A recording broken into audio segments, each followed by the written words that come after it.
Euskal Elkargoak autokidetzea sustatzeko diru laguntzak martxan jarri ditu 4 aplikazioarekin egindako lankidetzari esker. Helburua argia da, egunero iparraldean ibiltzen diren autoen kopurua murriztea eta goikoak bilakatu diren autopilaketak arintzea.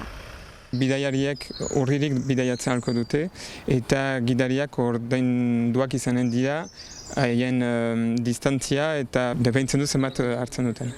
Autokidetzeari esker kostua partekatzeaz gain, zirkulazioarentzat ere bai hon egiten du auto gutxiago izaiteak eta gero ingurumenarentzat ere bai kutsaduraren aldetik autoaren kaltea edo apaltzea.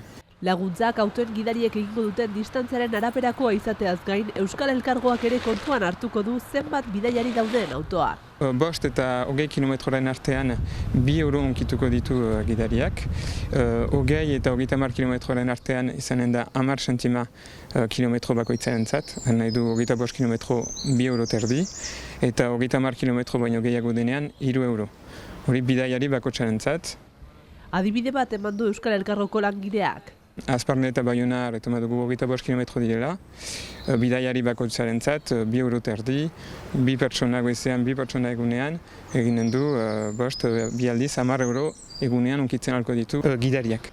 Urtero iparraldeko biztanleria 100% handitzen da. Horren eraginez, Euskal Elkargoak azaldu duenez, urtero 9.000 joan etorri gehiago egiten dira autoz.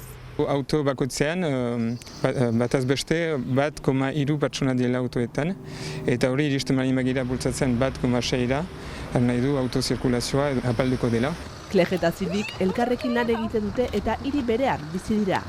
Lanera joateko autoa partekatzea erabaki dute eta Euskal Elkargoak plantan emandako laguntzekin pozik agertu dira. Oso ongi iruditzen zait, zirkulazioan auto gutxiago izatea laguntzen du. Praktikoa da eta aplikazioa erraz erabiltzen da. Autokidetzea sustatzeko neurriak hartzeaz gain, garraio publikoaren eskaintza ere emandatzen joan da Euskal Elkargoa. 2017tik gauzainitz eginak izan dira.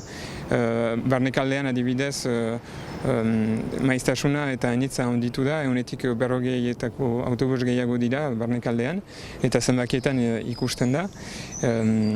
Azken iaz adibidez hainitza onditu da zenbat jendek hartzen duen autobusa, eta oraindik badira gauzainitz egiteko eta elkargoa eta sindikatua hortan ari dira. Jakin behar da, Frantziako gobernuak ere urte hasieratik 100 euroko diru laguntza ematen diela autoa partekatzen dutenei.